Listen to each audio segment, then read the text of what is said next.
Pues buenas tardes y disculpad haber empezado un par de minutos tarde, pero ya tenemos todo listo.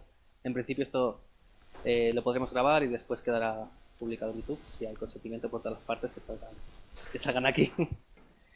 Y bueno, lo que vamos a hacer hoy va a ser, en primer lugar, una pequeña charla que nos va a dar Manuel Carro acerca de EventB y que va a estar muy relacionado con la posterior presentación del máster en métodos formales. ¿Por qué es interesante esta relación? Bien, porque nos va a contar mediante un pequeño tutorial de cómo se desarrolla un sistema mediante construcción correcta por modelo, si no me equivoco. ¿Y qué significa esto? Pues en resumidas cuentas, tratar de escribir código que funcione y que desde el diseño y que podamos razonar desde el diseño si nuestro programa va a funcionar. Es algo muy interesante y precisamente el máster en métodos formales indaga en estos temas y obviamente con un abanico mucho más grande que posteriormente pues podremos ver. Puedes hacer cualquier tipo de pregunta más tarde y entonces podremos hablar mucho más sobre el máster. Entonces estaremos mitad y mitad en la charla y después la presentación del máster y espero que simplemente que disfrutes de la charla tanto como disfruté yo cuando la vi. O más. Muchas gracias por haber venido. Gracias a ti. Bueno, pues muchas gracias a todos por venir. Bueno, ya Nacho lo ha dicho muy bien, esto es una especie de sesión híbrida, donde primero voy a soltar un poco de rollo y después os soltamos aún más rollo. Entonces esperamos que uno compense con el otro. Sin más dilación, vamos a empezar a ver qué es lo que os quiero contar. Lo que os quiero contar es, primero, la terrible situación en la que se encuentra el software hoy en día, y por ello el mundo en general, y cuál es una posible tabla de salvación, que como habéis podido saber, porque son muy inteligentes, es el máster que os vamos a presentar. Entonces, a ver, el software hoy en día está en todos los lados, y la mayor parte de la gente no lo sabe. Vosotros lo sabéis, pero yo creo que realmente no lo sospecháis del todo. Tomemos mi coche, por ejemplo. Entonces, este coche tiene alrededor de 100 unidades de procesamiento, entre sensores, microprocesadores, etcétera, etcétera, que son alrededor, ejecutan como un 100 millones de líneas de código. Vosotros tenéis una idea más o menos de cuántos son 100 millones de líneas de código, porque habéis escrito mucha más, supongo, pero la gente en general no suele saber cuál es la cantidad que significa eso. Bueno, si coges las líneas de código y las imprimes 80 columnas, etcétera, etcétera, pues te salen como 600 Quijotes, que son bastantes. Y si uno toma la producción media de un programador y pone a un programador a escribir esas líneas de código desde cero, sin hacer las versiones anteriores, haciendo la versión final y no equivocándose nunca, pues esos son como unos 20.000 años, más o menos. Como dato curioso, si tomamos el tiempo que utilizó Cervantes para escribir el Quijote, desde el principio hasta el final, y lo multiplicamos por 600, pues también viene a dar esta cifra aproximadamente. Entonces, bueno, hay una correlación curiosa que se podría estudiar. No solo eso, pues vamos a ver, en los aviones, los ordenadores lo que hacen es manejar los controles, calculan las rutas, hacen muchas más cosas de las que normalmente pues, no somos conscientes. Y hay problemas que a veces son inesperados, pero hay que solucionar. Por ejemplo, un problema que tenía Airbus es el siguiente. Imaginemos que tenemos un avión en vuelo y que de repente le pasa algo al piloto. Entonces el sistema automático toma el avión y tiene que hacer que el avión llegue al menos a un sitio donde pueda aterrizar, donde pueda hacer algo. Y todo eso está funcionando de manera automática, lo que significa que hay unos programas que toman señales de los sensores y toman decisiones sobre qué hacer con los alerones, etcétera, etcétera. Cada uno de esos programas lo que está haciendo son muchas operaciones de coma flotante. Y cada vez que hace una operación de coma flotante pierde un poquito de precisión. Los programas que tiene el Airbus están certificados matemáticamente de que nunca van a perder más precisión que la que haría que el avión se estrellase si volase durante todo el tiempo que le permite volar el combustible que lleva. O sea, porque fijaos que lo que sucedería si no es que a mitad de vuelo los programas habrían perdido precisión y aunque hubiese un programa y aunque hubiese combustible, pues se podría estrellar. Entonces no puedes consentir eso. Si tienes un programa, tiene que funcionar hasta el final, hasta los límites físicos del sistema. Bueno, para los sistemas críticos de algunos Airbus, al menos, eso se ha comprobado matemáticamente utilizando métodos formales. Aparte de eso, pues por supuesto vivimos en un mundo donde hay sistemas interconectados, sistemas aislados que tienen que tomar decisiones automáticas, sistemas que tienen que ser correctos globalmente. Sistemas que hacen, por ejemplo, funcionar una televisión, que esto la mayor parte de la gente no sabe que una televisión es un ordenador con una pantalla muy grande, punto, ya está, todo lo demás está hecho y no hay mucho más. Bueno, sí, siempre hay donde avanzar, pero fundamentalmente es eso. Mucha gente no sabe que hoy en día el comprar y vender acciones por internet no lo hacen personas, las hacen programas. Los programas que hacen Algorithmic Fast Trading, y a veces entran en picado. Hace unos años hubo un efecto bastante curioso en la bolsa de Nueva York, que durante 45 minutos la bolsa de Nueva York estuvo en una bancarrota absoluta. Porque un programa empezó a hacer una cosa y otros programas entraron en pánico, con comillas, hasta donde puede entrar un programa en pánico, y empezaron a hacer transacciones que no tenían sentido hasta que alguien se dio cuenta y las paró a mano. Pero esas cosas pasan, y si no se paran, pues no sabe qué podría suceder. Bueno, todo esto está manejado y está en manos de software que es terriblemente complejo. Y cuando digo terriblemente complejo, es que es increíblemente complejo. La gente no lo sabe, pero el software es lo más complejo que ha hecho nunca la humanidad. Antes de eso, lo más complejo que se había hecho era un portaaviones. Y después de eso, el software es muchísimo más complejo, porque no tenemos las herramientas matemáticas para manejarlo bien, o si las tenemos, no sabemos usarlas, y si sabemos usarlas, pues no las aplicamos. Y muchos de estos sistemas son críticos, al menos hasta un cierto punto. A uno no le importa realmente mucho que un teléfono se bloquee, que pasa pocas veces, pero no le importa mucho, pero sí le importa mucho que de repente una máquina hace rayos X empiece a soltar rayos X sin tener que hacerlo. Y esas cosas pasan. Entonces, aquí el desafío es cómo desarrollar sistemas complejos de software dentro de unos recursos limitados, y los recursos limitados es el tiempo y la inteligencia que tenemos, y la atención de los seres humanos, de manera que podamos asegurar que siempre va a funcionar correctamente. Esto no es completamente necesario siempre. Si en una nómina uno tiene 10 euros más arriba o 10 euros más abajo, pues bueno, se puede pillar un rebote, pero normalmente nadie muere por eso. En otros casos la gente puede morir o puede haber pérdidas económicas muy grandes. ¿Dónde estamos? Vamos a ver algunos ejemplos. Están saliendo muchos continuamente, pero déjame poner algunos ejemplos de cosas que no funcionando bien. Pues Skype enviando continuamente mensajes para receptores que no deberían recibirlos. Eso es algo que puede molestar, pero bueno, tampoco es nada. Bueno. A ver, si el mensaje es para un ligue que tienes por ahí y si lo envía a quien no debía enviárselo, pues bueno, es un problema, ¿no? pero nada más que eso. Hay unos hackers rusos que pasaron por detrás del sistema de seguridad de compras de Apple y entonces pues empezaron a hacer cosas en la tienda de iOS. Hace algún tiempo algunos Macs de 64 bits, pues sencillamente cuando los suspendías y los abrías, pues se quedaban fritos. Fritos significa fritos, o sea, que no varía con quitar la batería y volverla a poner, completamente bloqueados. Había que enviarlos a fábrica y volverlos a montar directamente. Cuestiones relacionadas con el manejo de permisos de Fair Play no funcionaban bien en determinados dispositivos de Apple. No es que tenga nada en contra de Apple, esto es... A ver, la gente que hace cosas, ni tampoco a favor especialmente, pero la gente que hace cosas más avanzadas, digamos, pues son más propensos a tener más errores. Los que se asientan en nichos que no cambian, pues tienen menos errores, ¿no? Más cosas. Cientos de miles de PCs infectados que pierden acceso a Internet.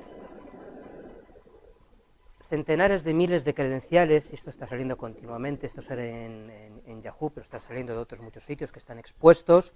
Esto puede ser, desde el punto de vista de moral, pues reprobable, ¿no? Pues yo no quiero que se sepa mi número de teléfono, pero es que a veces se están colando o dejando ver datos que son personales y que pueden causarme un daño económico. Lo mismo con terminales de tarjetas de créditos, cosas un poco más horribles como problemas en infraestructuras militares que hacen que millones de PCs que están ligados en el sistema Niagara militar, pues hagan que estén expuestos a ataques, ¿no? Lo malo es que estos son en 2 semanas y en el 2012. Y estos son los que sabemos. Después se van descubriendo muchísimos otros que no sabemos. El mensaje es, ahora mismo el software en el que confiamos y en el que dependemos, no voy a decir que funciona por suerte, pero tenemos suerte de que no funcione aún peor, porque normalmente usamos el software de una manera bastante predecible, entonces los programadores programan para maneras de funcionar predecibles. Vale, voy a fijarme en un puntito, en un caso en particular, para ver de dónde salen determinados problemas y de qué estoy hablando. Los que habéis seguido Twitter, pues estaréis preguntándose qué pasó el 4 de junio de 1996. Bueno, pues el Ariane 5 se lanzó en Kourou, me parece, en la Guayana francesa. Este era el primer vuelo del Ariane 5 y estaban todos muy contentos porque era una máquina nueva, que era un gran progreso sobre el Ariane 4. Tenía más potencia, le había metido más caballos, entonces iba más rápido y el satélite que podía llevar la carga era más grande. Bueno, pues funcionó durante 37 segundos. Nadie tuvo problemas, o sea, no hubo fatalidades, pero subió y los 37 segundos empezó a virar y explotó. Podéis ver, pues eso está perfectamente estudiado, podéis ver toda la historia en internet y hay vídeos y todo esto. Entonces, vamos a ver qué es lo que pasó. El funcionamiento fue normal hasta los 36 segundos. Entonces hay unos sistemas que lo que hacen es decir la posición del cohete y los dos fallaron a la vez. Y entonces los directores del cohete, o sea, lo que dirige dónde está el chorro, empezaron a rotar a la vez, entonces el cohete empezó a hacer así y se autodestruyó. ¡Pum! Y hubo unos bonitos fuegos artificiales en el medio de la Guayana francesa que no estaban en el plan. ¿Qué es lo que pasó? Bueno, pues a mí me gusta decir que el fallo fue un bit. Un solo bit causa este fallo. ¿Por qué? Bueno, hubo una sobrecarga, un overflow de una variable, una conversión de coma flotante a 16 bits. Entonces esto causó una excepción en el software. Estos computadores, cuando estaban haciendo la excepción, se mandaron y estaban, digamos, rompiéndose, por así decirlo, mandaron una señal a través del bus diciendo, me estoy rompiendo. Y normalmente el computador principal lo que recibe son señales de velocidad por el bus, pero entonces recibió una excepción, unos bits que interpretó como velocidad y empezó a hacer locuras con los pivotes o sea, con los directores de los cohetes. ¿Por qué fue esto? Si todo estaba funcionando bien en el Ariane 4, o sea, todos tenían el Ariane 4, que lo habían echado un montón de veces, y dijeron, este software está perfecto, lo pongo en el Ariane 5. Y no lo puedes probar, porque no puedes poner el software en el Ariane 5 y dices, voy a tirarlo una vez a ver qué tal funciona. Lo malo es que eso no va así ni con los cohetes, ni con los aviones. Bueno, con los aviones más o menos, porque sí lo pruebas, pero bueno, pero en muchos casos no puedes probar las cosas, hacer un testing de antemano. Pero la velocidad del Ariane 5, como tenía más potencia, es más alta. Y entonces, esa velocidad más alta que la que había antes, fue la que causó, quizás la aceleración, pero bueno, aceleración, velocidad. Al final hay un número que era más alto en el Ariane 5, y eso no cabía en los 16 bits. Entonces se causó el overflow, y todo fue hacia abajo. Entonces, los resultados de este panorama y de panoramas similares es que puede haber pérdidas económicas muy grandes, puede haber una pérdida de confianza en las tecnologías de la información, o incluso un exceso de confianza, que no sé si que será peor. Y en algunos casos, realmente la gente muere por errores, a veces complicados, a veces no tan complicados. No, de estos hay muchos, pero tampoco quiero convertir esto en una especie de necrológica, pero dejadme daros dos ejemplos. En Panamá había un sistema que hacía tratamientos de cáncer. Entonces estaba mal programado, había un problema de concurrencia. Si la concurrencia sirve para algo hay que estudiarla. Había un problema de concurrencia y dio demasiada dosis. Entonces la gente recibió demasiada dosis de radiación y eso pues no es bueno. En particular para esta gente pues fue bastante malo. Un caso bastante curioso es los exámenes de cáncer de mama en el Reino Unido. Se envían notificaciones automáticas a la gente para decir, usted tiene que hacer un examen porque bla, bla, bla, bla, bla, bla. Entonces, un programa que estaba pues mal programado, tenía los datos mal, se olvidó de enviar notificaciones. O sea, se olvidó de enviar miles y miles de notificaciones. Así que miles y miles de mujeres no pasaron un examen y lo que se estima es que alrededor de 270 mujeres pueden haber fallecido de cáncer de mama sencillamente por no haber pasado un examen. O sea, ¿esta es una causa indirecta? Sí, pero seguramente el problema que tenía es un problema pues, bastante sencillo, o sea, algo que no es muy complicado de resolver. Entonces, ante esto, la pregunta que hacía Juan el otro día, que es una pregunta muy buena, es, cuando hacéis un programa, ¿cómo probáis que está bien? ¿Cómo os aseguráis que está bien? Con Prince, eso, claro. O sea, bien. O sea, vamos a ver. Me gusta más que digas con el depurador. O sea, entonces, bueno, bien, nos acercamos. ¿Podemos elaborar un poco más? ¿Qué es lo que haces con los prints?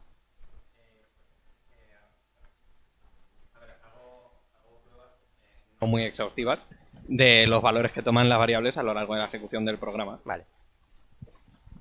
Básicamente. ¿Todos estáis de acuerdo con vuestro compañero? ¿Sí? Sí, vale, muy bien. ¿Perdona? Algunos lenguajes no te dejan meter prints en medio. Algunos lenguajes no te dejan meter prints. Por lo menos en medio. fácilmente. Por lo menos fácilmente, eso es verdad. Y en algunos casos es complicado. Si estás haciendo microcódigo de un sistema que está empotrado, hacer prints es complejo y hay un efecto lateral que es aún más feo. Cuando tienes un programa concurrente y metes prints, metes cualquier cosa, el funcionamiento es completamente diferente. O sea, ya estás ejecutando un programa que no tiene nada que ver con el que se va a ejecutar cuando no haces prints. Entonces, el mensaje que hay aquí es cómo podemos asegurarnos de que, teniendo unas especificaciones, primero las capturamos, sabemos qué es lo que hay que hacer, y segundo, nos aseguramos que nuestro código realmente está ejecutando lo que las especificaciones nos dicen. Bueno, entonces aquí vienen los métodos rigurosos. Los métodos rigurosos lo que intentan hacer son asegurar que los programas son correctos y funcionan de manera correcta con una base formal. O sea, hay una prueba, que como toda prueba puede estar equivocada, pero bueno, la posibilidad de la equivocación siempre existe, pero si la prueba está bien, entonces la prueba te demuestra rigurosamente que tu programa hace lo que tú quieres que haga, ¿vale? Y eso se usan en sistemas críticos, en sistemas autónomos, en las infraestructuras de transportes y en muchos sitios que seguramente no sospecháis. O sea, por ejemplo, Amazon los usa extensivamente para probar la corrección de los algoritmos de distribución de datos, porque si no, pues tiene un problema grande, que es que de repente, por ejemplo, una base de datos puede aparecer que han vendido algo y en otra no lo han vendido, es decir, aparecen inconsistencias que les podrían causar bastantes pérdidas. Ejemplos de qué son los métodos rigurosos, porque los métodos rigurosos son una familia de muchas cosas que después se pueden aplicar y se pueden utilizar cada una de ellas en el campo en que es más útil. Por ejemplo, una de ellas es especificaciones formales. El lenguaje natural tiene un problema, es que normalmente es muy ambiguo, y aunque tú intentes explicar muy bien qué es lo que quieres, o el cliente intente explicártelo, muchas veces esa explicación no está completamente clara. Entonces, un primer paso para hacer bien lo que tienes que hacer es saber exactamente qué tienes que hacer. Para eso se usan especificaciones formales, que normalmente están basadas en algún tipo de lógica para plasmar exactamente qué requisitos son los que tiene que cumplir tu programa o cuáles son las especificaciones del problema que tienes que resolver. Sistemas de análisis estático, que básicamente lo que hacen es tomar un programa y sin ejecutarlo, extraer propiedades del programa. Extraer propiedades del programa como, por ejemplo, este programa nunca va a dividir por cero. ¿Cuál es muy útil? Pues, por ejemplo, bueno, para no dividir por cero en un avión, si de repente la velocidad está acercándose a algo y algo se hace cero, o sea, en general no quieres que nada que vaya a manejar un avión debe dividir por cero en ningún momento, punto. Yo tenía un coche que dividía por cero. Entonces, sí, porque lo que hacía es que, o sea, para hacer el consumo, a ver, las situaciones, hacía una división para hacer el consumo, entonces, si hacía algo que no se debe hacer, que es bajar una cuesta en punto muerto y reducción de la velocidad, el consumo iba subiendo y se aproximaba a infinito. Entonces, en algún momento estaba dividiendo por cero. Ese coche también tenía un error de concurrencia en el portón trasero, pero eso os lo cuento después. Verificar que un programa que habéis hecho realmente hace lo que queréis que hiciese mediante la exploración de todos los estados que tiene. Una exploración de un número de estados finitos, que puede ser enorme, pero es finito, eso se puede hacer, y eso es lo que hace Model Checking. Diseñar lenguajes de programación que esto no es magia, pero lo que pasa es que intentan evitar que un programador escriba código que es más difícil de entender o que es más difícil de depurar. De varias maneras, pues por ejemplo, eliminando partes de los lenguajes de programación que son complicadas de manejar, como referencias, memoria dinámica, etcétera, etcétera, o poniendo sistemas de tipos estrictos que te permiten decir exactamente en tiempo de compilación, bastante exactamente, si el código que estás escribiendo realmente va a dar las clases de objetos que tú quieres que dé.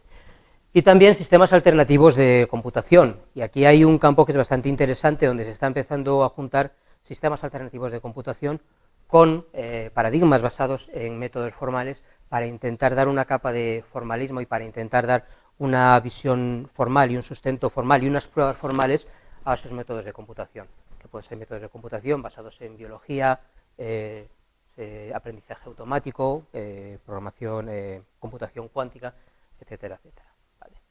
Entonces, de todos estos, pues voy a intentar dar una pequeña visión de uno de ellos, que es, bueno, se llama EventB, y es un método que lo distingue un poco de los demás métodos formales, no de los demás, pero de muchos de ellos, es que tiene una visión pragmática. Es un sistema que está orientado a la industria, y entonces, digamos que sacrifica determinadas versiones, determinadas visiones ortodoxas, matemáticas, por la posibilidad de tener una flexibilidad y un alcance que funciona bastante bien en sistemas industriales. Entonces lo que hace EventB, y lo lamento, pero EventB no es un lenguaje de programación, porque está por encima de un lenguaje de programación. Es un lenguaje de descripción de sistemas, donde tú puedes describir sistemas que son parte mundo físico y parte mundo lógico.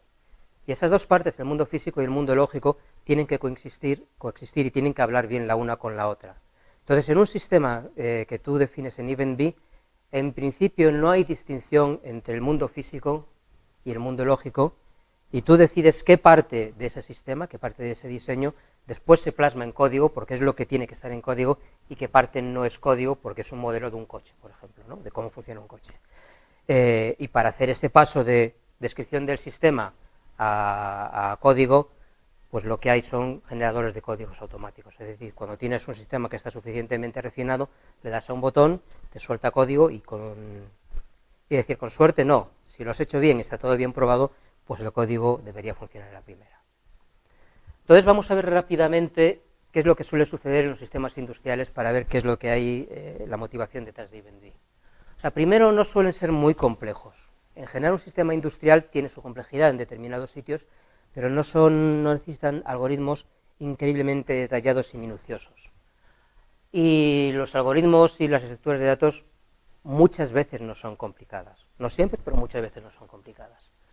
Lo que sí sucede es que los requisitos normalmente no están bien escritos y son difíciles de entender y no se sabe muy bien qué es lo que tienes que hacer, así que casi hay que guiarse por la intuición y por un conocimiento general. Y esto es muy importante, son reactivos y concurrentes por naturaleza. Los sistemas industriales casi siempre o hablan con otro sistema, o hablan con el sistema, con el mundo exterior, o son varios subsistemas que se tienen que comunicar. Esto casi siempre. Pero es una concurrencia que muchas veces no es una concurrencia de grano fino, no es una concurrencia donde importe, voy a esperar aquí a cambiar esta variable y pongo aquí un semáforo y luego... ¿Eso puede suceder? Sí, pero en muchos casos es suficiente con decir, esto es una sección crítica, aquí solo entra un proceso a la vez, y cuando salgo ya continuamos haciendo otras cosas. Pero incluso así, hay una complejidad que hay que dominar. La complejidad está en muchos casos especiales. El mundo real es, ¿cómo se dice esto en español? Es como muy terco, y el hardware es muy terco, y si una señal tarda este tiempo y no vas a hacer que llegue ni antes ni después. La comunicación normalmente es compleja, y hay muchos detalles, muchas propiedades que tenemos que tener en cuenta y que tenemos que asegurar que funcione. Y son grandes, eso sí. En términos de líneas de código, empezamos a contar en decenas y centenares de líneas de código, aunque sean fundamentalmente poco imaginativas, pero están ahí todas las líneas de código. Todo esto hace que producir grandes sistemas industriales que sean correctos sea complejo desde un punto de vista práctico, quizá no tanto desde un punto de vista teórico, desde un punto de vista de lo que se suele ver en los entornos académicos. Lo que se suele hacer en un sistema industrial es, lo primero es que eliges el lenguaje de programación. Entonces ahí hay luchas y puñales. Entonces cuando dices, este es el lenguaje de programación, esta es la infraestructura y el sistema operativo, te pones a trabajar. Escribes unas especificaciones del software, que suelen ser así, así, más o menos, y entonces cortas el sistema en varios trozos y se lo das cada uno a un pequeño grupo, codifican, hacen unidades separadas y luego lo pones todo junto y lo testeas, y entonces nada funciona. Normalmente nada funciona porque hay demasiadas interacciones y demasiados detalles a tener en cuenta, demasiadas propiedades que tienen que estar aseguradas. El hecho de cortar un sistema en piezas hace muy poco para dominar la complejidad. Te la oculta, te la retrasa, pero cuando vuelves a ponerlo todo junto, las interacciones de una pieza con todas las demás aparecen y no las habías tenido en cuenta, porque estabas trabajando con elementos completamente separados, viviendo en tu mundo, haciendo unas unit testing que crees que tienen en cuenta todas las relaciones con las demás piezas y normalmente no es así. Y verificar el sistema entero habitualmente es infactible con las herramientas que existen hoy en día, porque es sencillamente demasiado grande. Entonces hay otro problema adicional, que es cómo modelo el entorno. Los sistemas de programación, los sistemas de verificación que se centran en verificar un programa funcionalmente, a veces tienen problemas con verificar cuál es la entrada y salida del entorno, porque fijaos, si yo tengo un programa, este programa interactúa con el resto del mundo, porque tiene sensores, porque hay gente que le da botones, porque hay semáforos y tiene que leer un semáforo, y tengo que asegurar que este programa funciona correctamente para todas las entradas posibles, tengo que modelar el mundo que está alrededor de él, para saber cuáles son las entradas posibles y la reacción del mundo ante lo que hace este programa. Porque este programa puede manejar un coche, el coche ve una persona que está andando y el programa dice, hay una persona que está andando, no pasa nada, va a cruzar antes de que llegue. Pero si la persona se asusta y se queda quieto, el programa tiene que decir, ostras, se ha quedado quieto. Y eso tiene que ser una posibilidad que esté contemplada dentro del programa. Entonces los programas reactivos, cuando se verifican, tienes que estar, parte de la verificación incluye modelizar el resto del mundo en el que viven. Y esto es bastante complicado. Entonces, la manera en cómo ataca esto EventB es un sistema que se llama refinamiento de modelos, que es ir construyendo el sistema de una manera incremental y de una manera monótona. Y la idea suele ser esta. Yo tengo todos los requisitos y empiezo con un par de requisitos. Y modelizo un sistema, que no es el sistema final, que obedece esos requisitos. Cuando pruebo que está bien, meto un requisito más. Normalmente un requisito más lo que hace es que me constriñe las libertades de este sistema. Ahora hay una cosa más que tengo que hacer, es decir, tengo un grado de libertad menor. Dentro del espacio posible de configuraciones del sistema, tengo una menos. Si yo logro probar que al añadir el código para este requisito, cumplo este requisito, y es un incremento monótono sobre el anterior, sigo cumpliendo los requisitos anteriores. Entonces lo que hace EventB es construir modelos que paulatinamente van añadiendo más y más y más requisitos de una manera ordenada, de una manera que garantizas que se cumplen los requisitos anteriores, así que no hay que volver a probarlos, solo hay que garantizar eso, y cuando metes ese requisito, solo tienes que probar que se cumple ese requisito. Vale. Todo esto tiene una herramienta, soporta una herramienta que está bastante bien, que se llama Godin, que lo que hace es, tiene un editor, y lo que hace es fundamentalmente tocar las narices continuamente. ¿Cómo sabemos que un sistema cumple los requisitos? Bueno, pues que hay determinadas propiedades que tienen que cumplirse. Veremos alguna en una demo que haré después. Pero Godin lo que hace es mirar el código a la definición del sistema y decir, hay que probar esto, esto, esto, esto, esto, y si no lo pruebas no te dejo seguir. No te dejo seguir que no te deja seguir, o sea, no puedes seguir. Por lo menos te lo pone bien en rojo y te dice, esto, esto, esto, esto, o sea, tienes que probar que esto nunca es cero. Y si no se prueba que esto nunca es cero, entonces tu programa no está garantizado que esté bien. Lo bueno es que por detrás tiene un probador de teoremas. Y entonces muchas de esas pruebas que Godin te dice, hay que probar esto, él va y las prueba por ti. Hay otras que no. Y entonces tienes que entrar en un mundo fascinante que es el mundo de los probadores interactivos de teoremas, donde tienes, no lo vamos a ver hoy, pero es una cosa bastante adictiva. Así que no recomiendo que lo hagáis porque la verdad es que jugar con ellos es bastante adictivo. Entonces lo que hace Godin es, escribe los sistemas, genera pruebas, o sea, genera necesidades de pruebas, y si puede las va probando. Y si no, te dice, oye, esto hay que probarlo.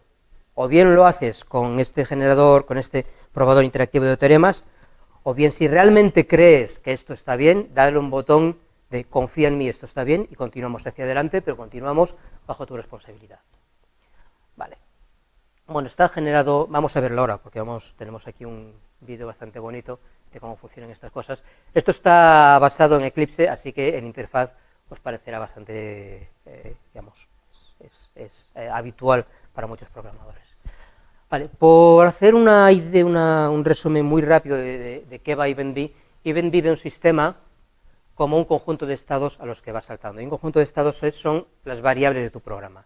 Y tú vas saltando de estado en estado cuando sucede algo. Y ese algo le llamamos un evento.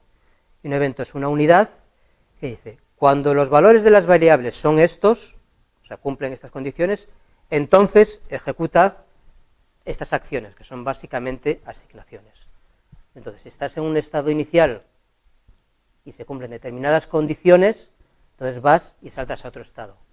Si se cumplen estas condiciones, saltas a este estado, lo que significa que haces otra asignación, etcétera, etcétera. Esa es la visión teórica de que es un programa para EventB. Vamos a ver la visión práctica. ¿Vale? Entonces, esto es nuestro primer programa, que no es un programa, pero sí funciona como un programa con EventB. O sea, ¿qué hace esta colección de cosas? Bueno, lo que hace es encontrar la posición en que hay un elemento K en un vector F de longitud n, con la suposición de que K está en F. ¿Vale?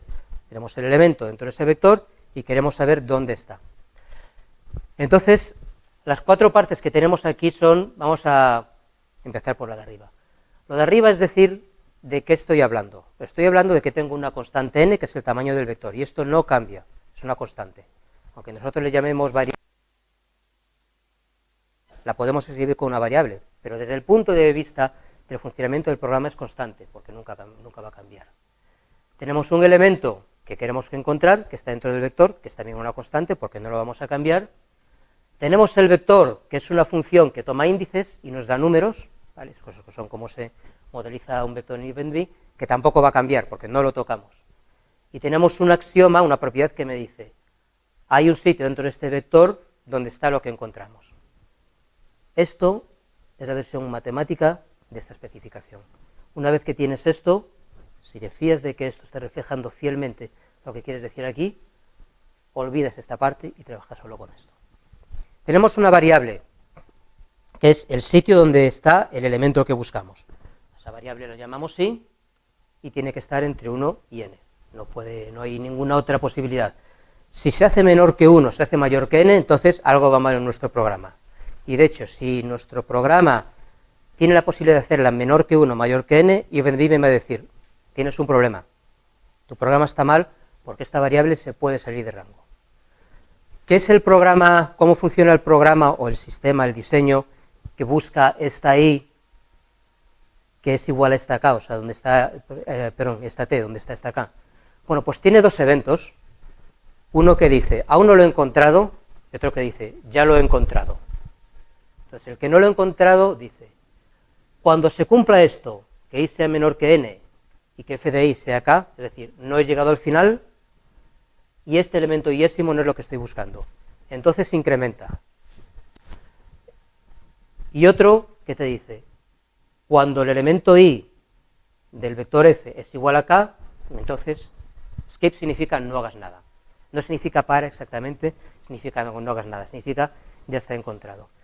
Aquí no hay bucles, porque la manera en cómo funciona EventB desde un punto de vista operacional es que estos eventos son como unidades autónomas que pueden lanzarse y pueden ejecutarse en cualquier momento en que esta guarda sea cierta. En este caso, esta guarda y esta guarda no van a ser ciertas nunca a la vez, porque fijaos que esta dice igual a k y esta dice diferente de k, así que o bien se ejecuta un evento o bien el otro, pero nunca existe la posibilidad de que se ejecute uno o el otro. Pues o sea, si se puede ejecutar uno, no se puede ejecutar el otro. En muchos sistemas concurrentes habitualmente no es así. Hay varios eventos, hay varias acciones que se pueden ejecutar, entonces ¿cuál se ejecuta? No lo sabes. El sistema trabaja con la suposición de que se puede ejecutar cualquiera de ellos. Entonces esto lo que hace al final es incrementar, incrementar, incrementar, incrementar, hasta que esto no se cumple.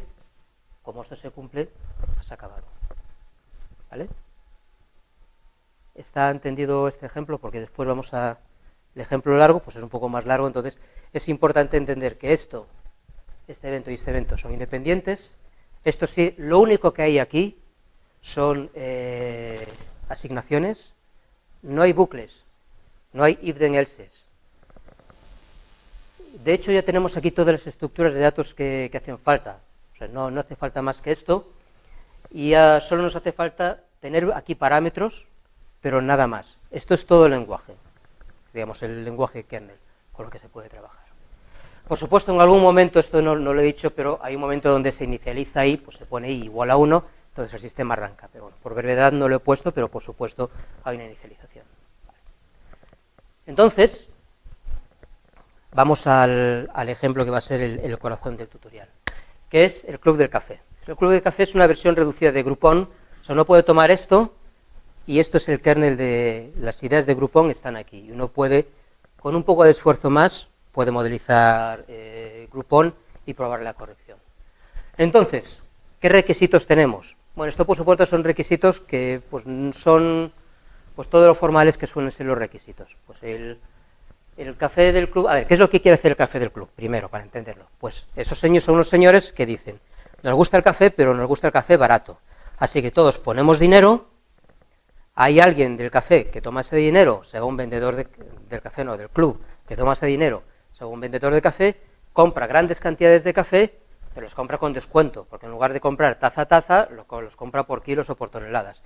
Entonces nosotros vamos al club y con lo que hemos pagado, pues tenemos café que es más barato, que es lo que hace Groupon al fin y al cabo. Vale, entonces, ese club tiene miembros. Los miembros compran el café, el club del café, o alguien del club del café, compra café con descuento. El club del café nunca puede tener deudas, y esto es interesante. Si queremos un club del café con deudas, el sistema cambia y tenemos que el café tiene que tener ganancias. Este club del café no tiene ganancias.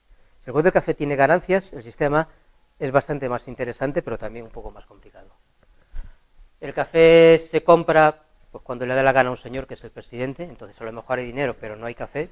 No estamos poniendo ninguna restricción sobre cuándo hay que comprar café, se podría hacer, pero hay libertad para comprarlo.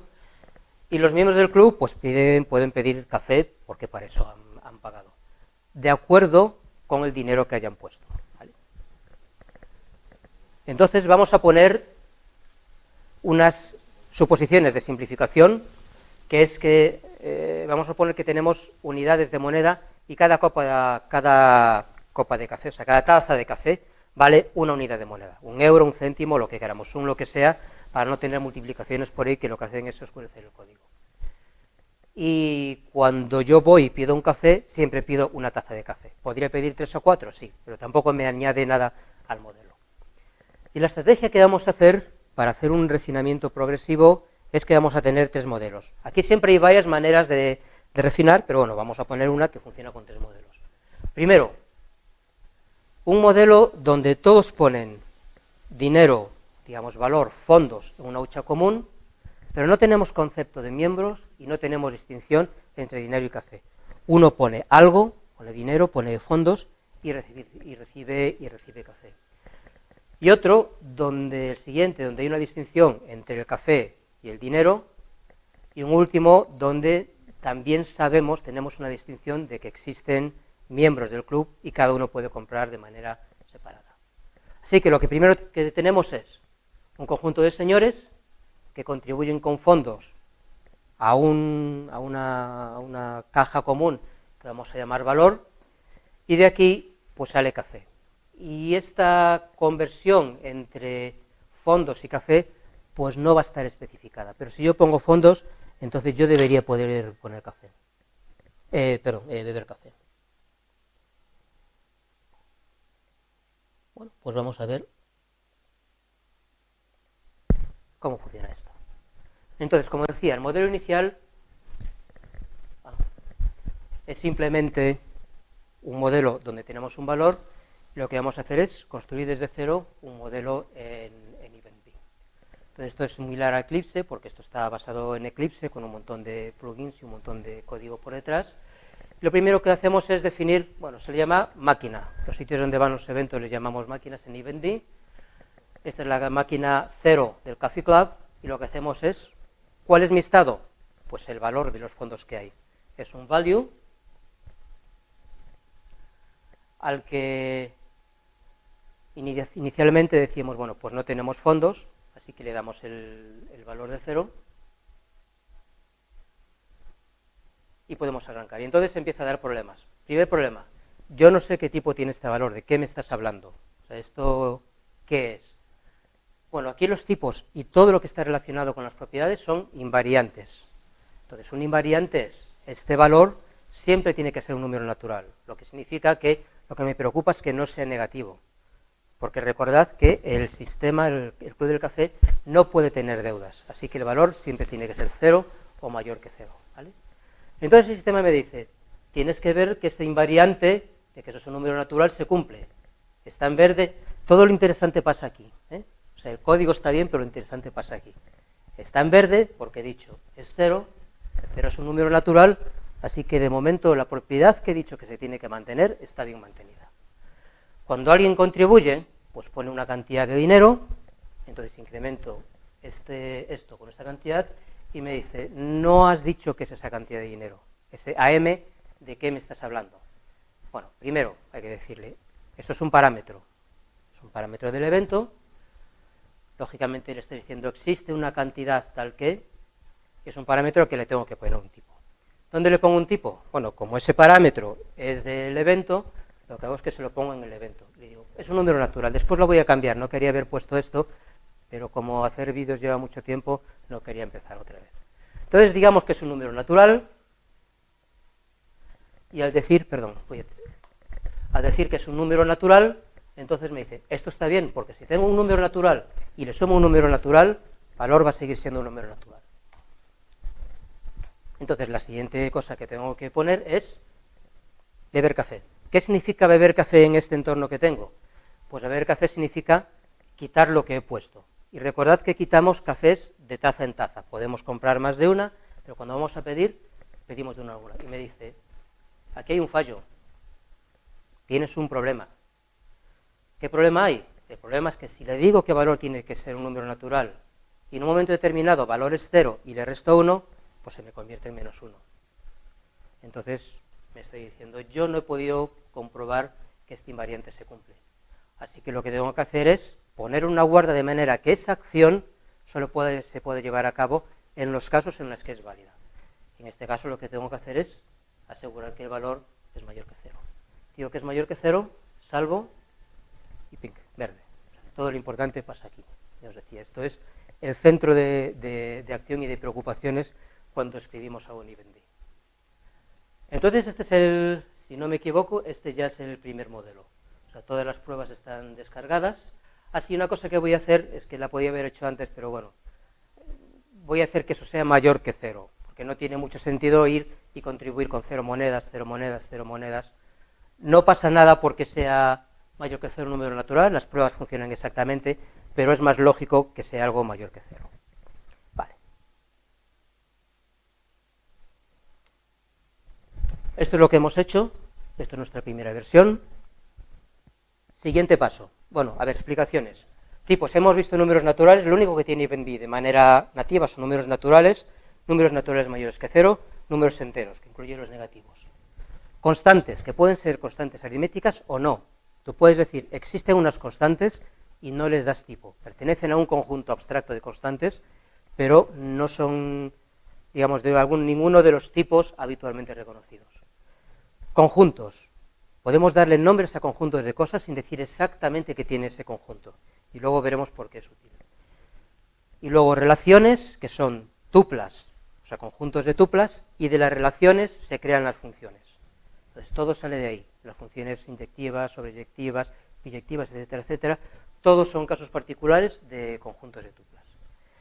Y luego las pruebas, las obligaciones de prueba, que son las cosas que nos salían en la parte izquierda donde decían el invariante, este invariante, este invariante. son cosas que uno tiene que probar, más bien, cosas que tienen que ser probadas para garantizar la corrección del sistema. Las únicas que hemos visto ahora son invariantes. Probar con un invariante se cumple y ahora solo un invariante de tipo. Pero entre todos los invariantes que utiliza IBM entre todos los tipos de pruebas, de obligaciones de prueba que tiene IBM, hay alrededor de 40. Y Rodin te va diciendo, hay que hacer esto, y con un poco de suerte los hace él solo. Por ejemplo, la prueba del invariante lo que te hace es decir, o sea, de lo que va es de decir, vamos a suponer que quieres que se cumpla que valor es un número natural. Primero, cuando inicializas se cumple, sí, entonces arrancamos con un sistema que cumple el invariante, entonces este es el paso básico. Y luego todos son pasos inductivos. Pongamos el contribuir con dinero. Uno supone que el invariante se cumple antes de ejecutar este evento, y entonces cuando se ha ejecutado esta acción hay que probar que se sigue cumpliendo el invariante.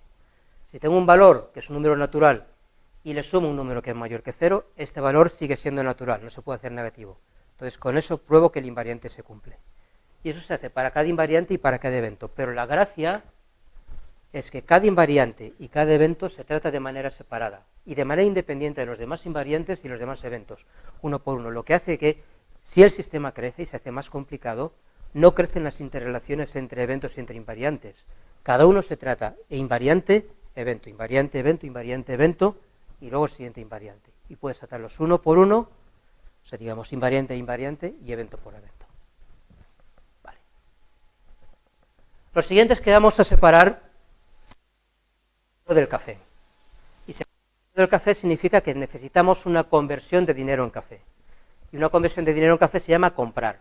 Por si no lo sabías, desde el punto de vista contable, comprar no te hace ni más pobre ni más rico. O sea, tus activos se mantienen. Este valor se mantiene, es lo mismo. El hecho de comprar lo que hace es convertir riqueza de una forma en riqueza de otra forma. Y nada más. Y eso es lo que va a hacer la operación de comprar café.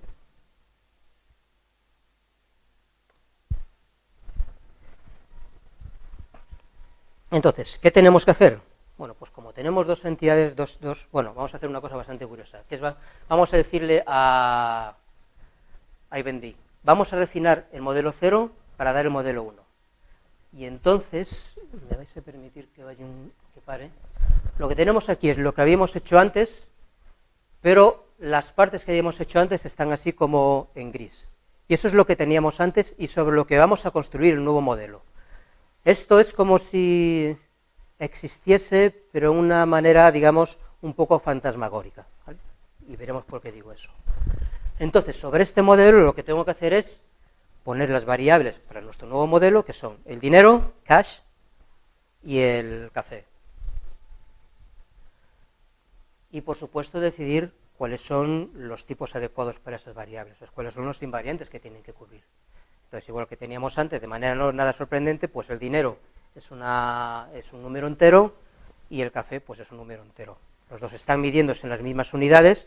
De nuevo, no hay conversión de un café vale tantas unidades de dinero, se podría hacer, pero es algo que de nuevo no trae nada nuevo.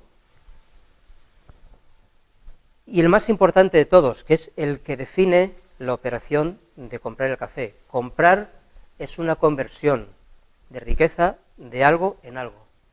Por lo tanto, cuando compras, tu riqueza siempre es la misma. Tú tienes un valor y este valor que tenías en el modelo anterior viene siempre determinado por el cambio, por la suma del café y el dinero que tienes. Y si hay un cambio en el valor, si el modelo anterior tenía una operación que cambiaba el valor, el modelo que tienes ahora tiene que cambiar o bien el dinero o bien el café para mantener esa igualdad. ¿Vale? Solo tenemos un modelo, digamos, más concreto, teníamos antes un modelo más abstracto. El modelo más abstracto tenía operaciones, los efectos que tienen esas operaciones sobre el Estado tienen que ser similares a los efectos que tienen las operaciones que vamos a tener ahora sobre el Estado. Ahora estamos hablando de café y de monedas, antes solo hablábamos de valor. Entonces, tenemos que asegurarnos que las operaciones que hagamos ahora mantienen esta igualdad. Vale, lo primero que pasa es que el invariante 1 no se mantiene Pues porque aquí he puesto valor a 0 y no sé nada ni de café ni del dinero, así que tenemos que decir que son. Y la única manera de hacer que esta igualdad, este invariante, se mantenga es hacer que el dinero sea 0, empezamos con las arcas vacías y empezamos sin café. Y eso significa que el valor total de nuestra empresa es 0, que es con lo que empezamos antes.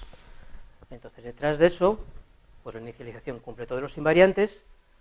Y ahora, el contribuir, que aumentaba dinero, que aumentaba valor, tiene que hacer que se aumente también el dinero, y entonces este invariante se cumple.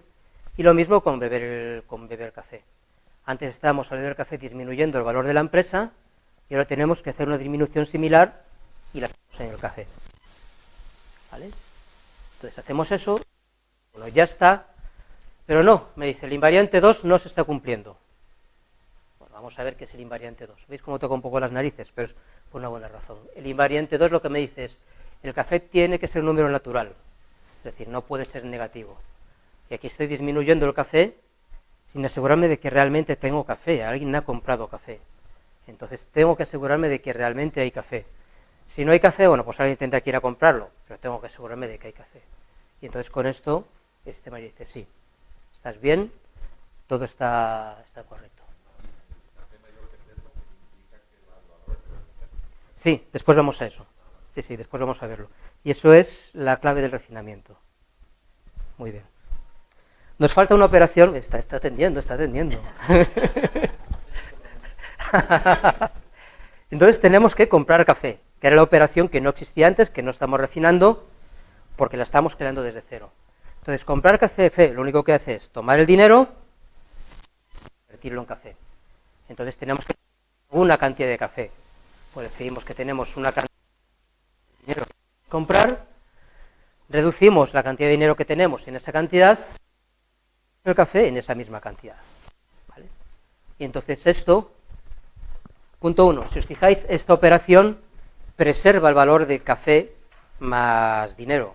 O sea, el valor total de la empresa se preserva, estamos cambiando riqueza de un tipo en riqueza de otro, pero el valor se preserva. ¿Vale? Entonces eso está bien, pero hay muchas otras cosas que están mal. La primera cosa que está mal,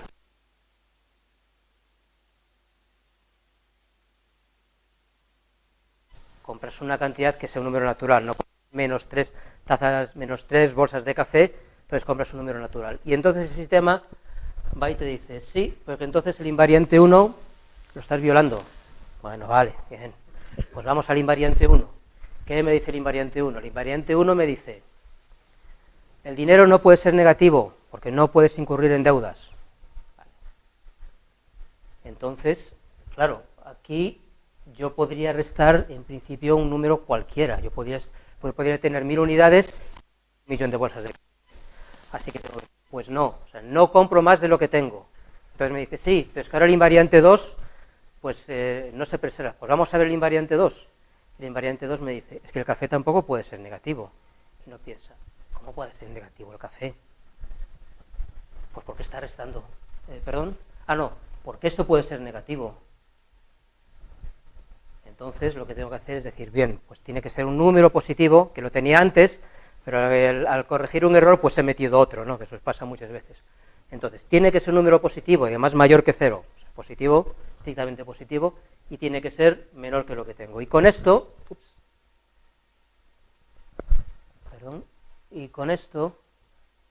no sé muy bien qué está pasando, ahí, mayor que 0, salvo, y con esto todo se me queda verde. Entonces, hemos avanzado. Esto lo que me está diciendo es, tu programa es correcto con respecto a las propiedades que has puesto, a los invariantes que has puesto. Es matemáticamente correcto. Si algo está mal, es culpa del compilador, pero no culpa tuya. Y ahora vamos a ver, Ricardo. Estas cosas que están así heredadas del modelo anterior, a veces no nos sirven en este modelo, no son necesarias.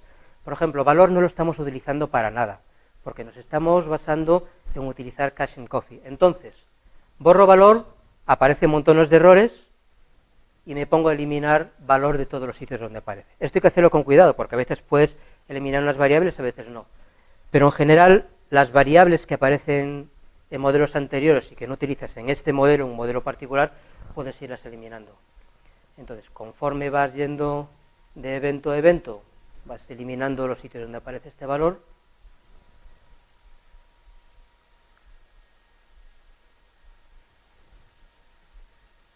A veces hay un poco de salto porque he tenido que cortar el vídeo y tal, pero bueno.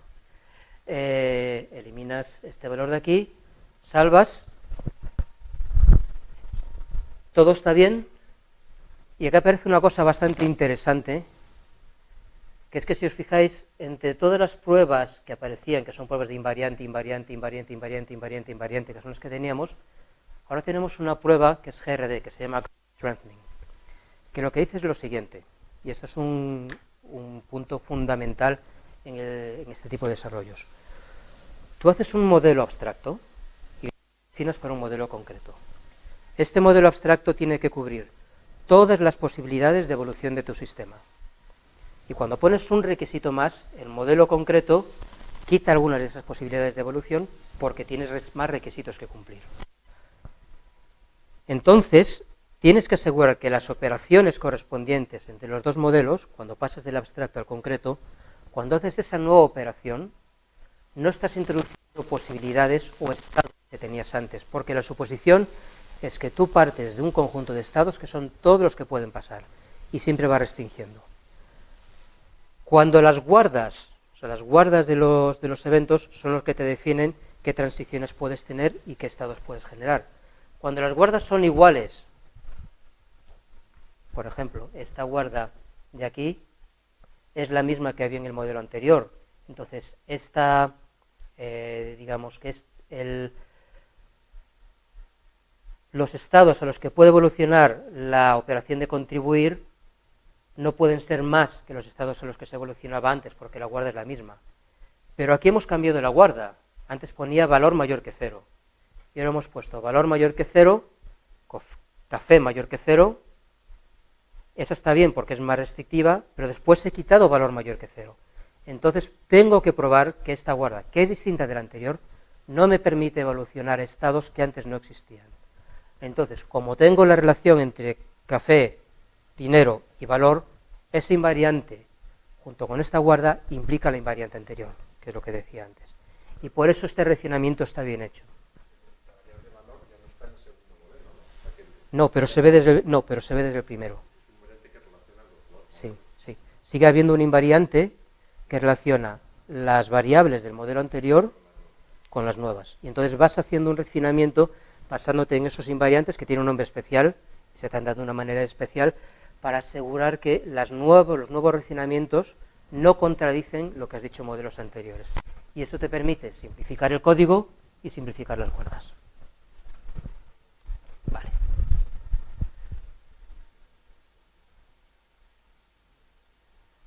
Entonces, tenemos todas las pruebas.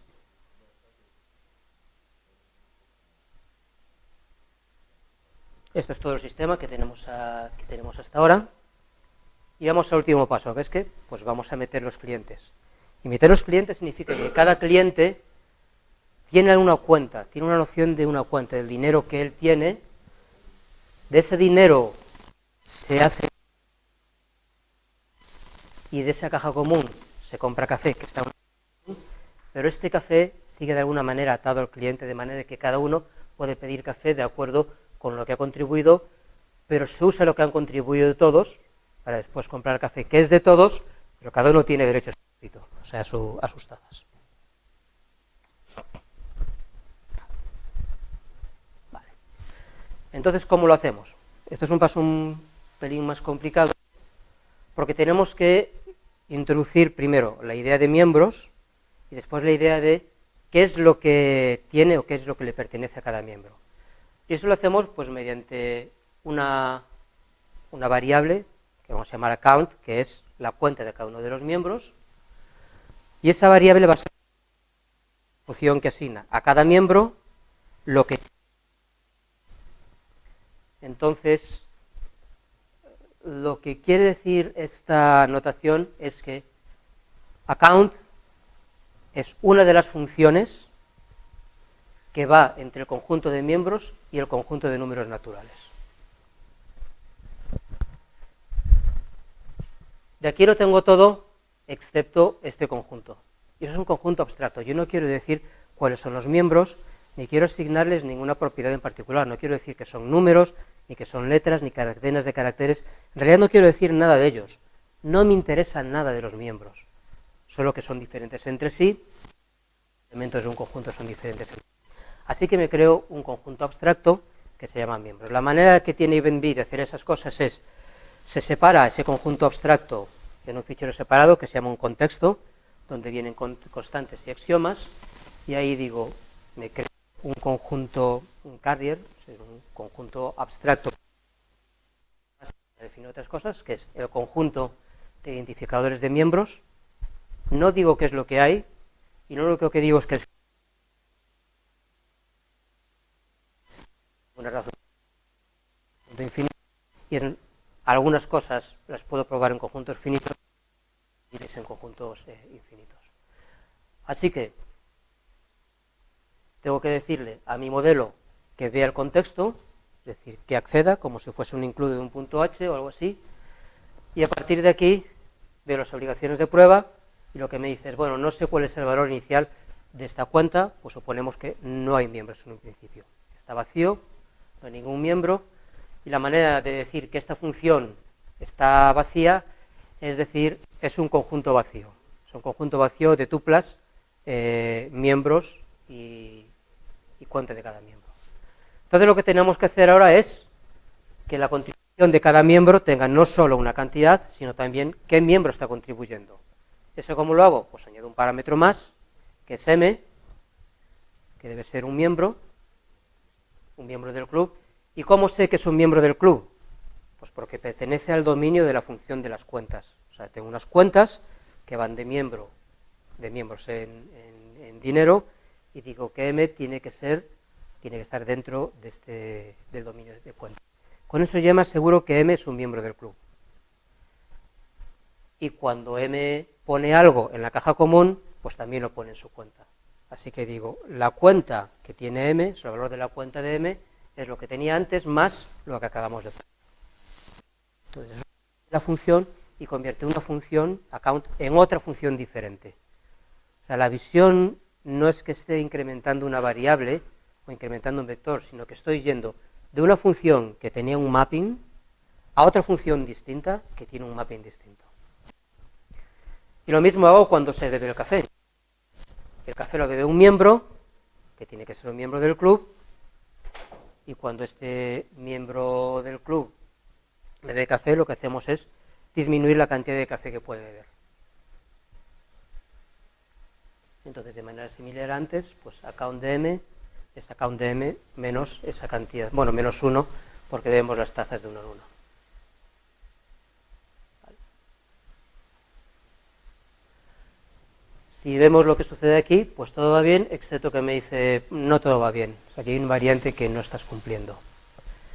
El invariante que no estamos cumpliendo es que, aunque haya café para todos, quizá este no tiene café, quizá este no ha pagado, así que tengo que asegurarme de que se ha pagado. Y entonces ya sí que se cumple todo. El siguiente paso sería decir, bueno, ¿y de dónde salen los miembros? Los miembros hay que crearlos, hay que meterlos en eso, hay que crear cuentas para los miembros. Entonces, para crear una cuenta de un miembro, lo que tenemos que decir es, hay un identificador de un miembro, pues digo que la cuenta de ese identificador tiene que estar a 0. Y eso es como arrancas. Es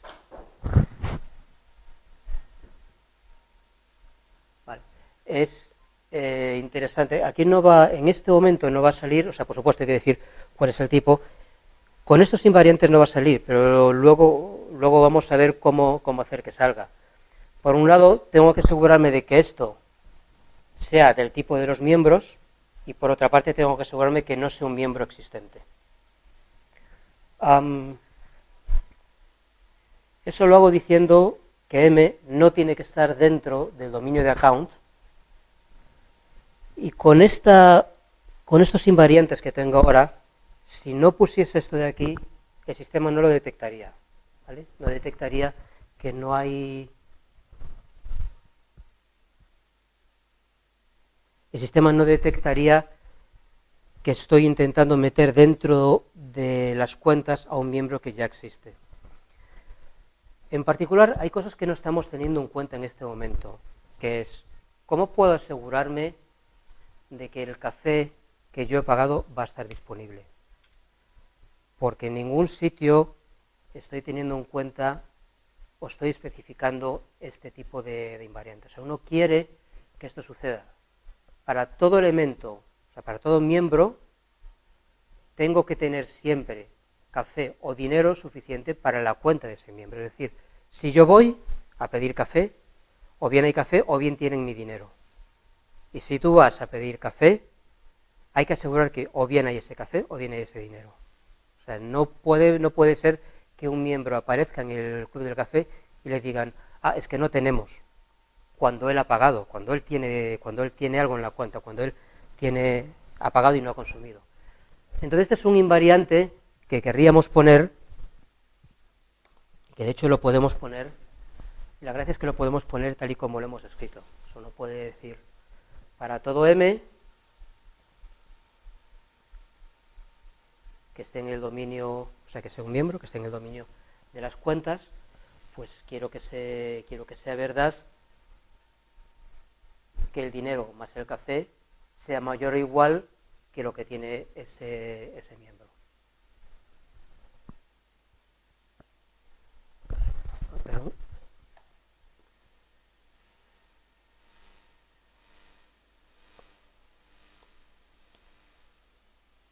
Vale. Un segundito más. Salvamos. Entonces, si vemos en las iniciaciones, te va a decir todo, y te va a decir, esto no lo he podido probar. Puedes intentar pegarte con esta, porque tal y como está hecho este modelo, esta en particular no la puedes probar. No tenemos información suficiente para probarla, ¿vale? Podemos extendernos sobre por qué es así, pero esa que es verdad es un invariante y el sistema lo va a cumplir, pero es lo que se llama un invariante no inductivo.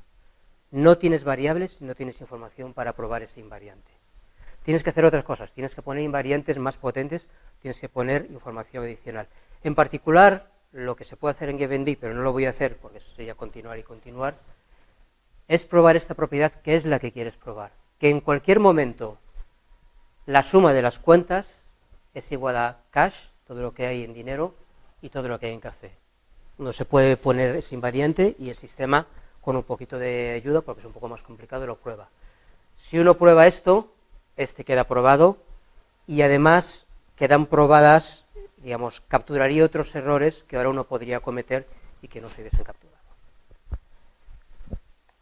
Bueno, y con esto tenemos un sistema que no es Groupon, pero bueno, no está todo, pero es bastante aproximado. EvenB tiene muchas más cosas, y muchas son muchísimas más. Cosas que no hemos visto, pues selecciones no deterministas, hay diferentes tipos de funciones, se pueden utilizar teoremas en lugar de invariantes, si se tratan de una manera ligeramente diferente. Cosas que habitualmente uno prueba, puede estar interesado en probar o puede tener como extensiones, pues no tener deadlocks en sistemas concurrentes, probar que un programa termina o llega a un conjunto de estados determinado, probar que un programa no se queda estancado en un subconjunto de los estados, es decir, que siempre va a salir y va a salir fuera de un subconjunto de estados. Se pueden hacer animaciones, es decir, como una, digamos, depuración, pero ver cómo van funcionando las cosas. Se puede hacer model checking utilizando plugins para EvenB, se puede generar código en varios lenguajes y hay un lenguaje para hacer extensiones. Por ejemplo, la suma de los elementos de una función no es una primitiva de EvenB, sino que está escrita con un lenguaje que está hecho para hacer extensiones de probadores de teoremas. Entonces hay extensiones para muchos tipos de teorías, para árboles, listas, bueno, sumas y productos, números reales, etcétera, etcétera. Es decir, que hay un campo de trabajo ahí bastante grande.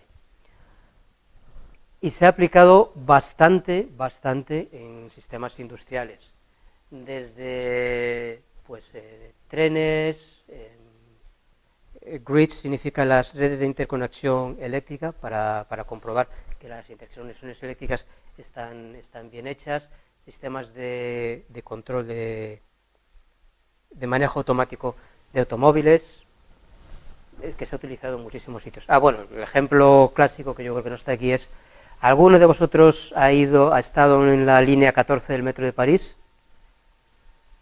Bueno, si alguno de vosotros ha estado en París, quizá no sabéis si ha estado en la línea 14, pero cuando vayáis a París y estéis en la línea 14, esa línea es completamente automática y se desarrolló íntegramente con EvenB del principio hasta el final. Es una historia pues bonita porque se pusieron a desarrollar decenas de miles de líneas de código, generan el código final, por las pruebas, fallan las pruebas. ¿Qué ha pasado aquí? Bien, las pruebas eran erróneas, el código estaba bien al principio. Y entonces el código se pone en la línea y la línea funciona. Entonces podéis montaros en ella y tener la satisfacción de estar en un tren que está manejado por código automáticamente generado y matemáticamente probado del principio al final. ¿Vale? Bueno, como referencias, si buscáis EvenB os lleva aquí. Y después hay libros, congresos, muchísimos artículos, pero buscando EvenB es donde está toda la información sobre este modelo en particular. Esto es un método de desarrollo formal en particular, hay muchos otros. Entonces esto se trata en una de las asignaturas del máster de que hablaremos ahora, pero hay muchas otras cosas que se pueden ver y yo creo que ahora Ricardo hablará un poco de ellas para darnos una visión un poco más amplia de qué otras cosas se pueden tratar. ¿Vale? Pues muchas gracias.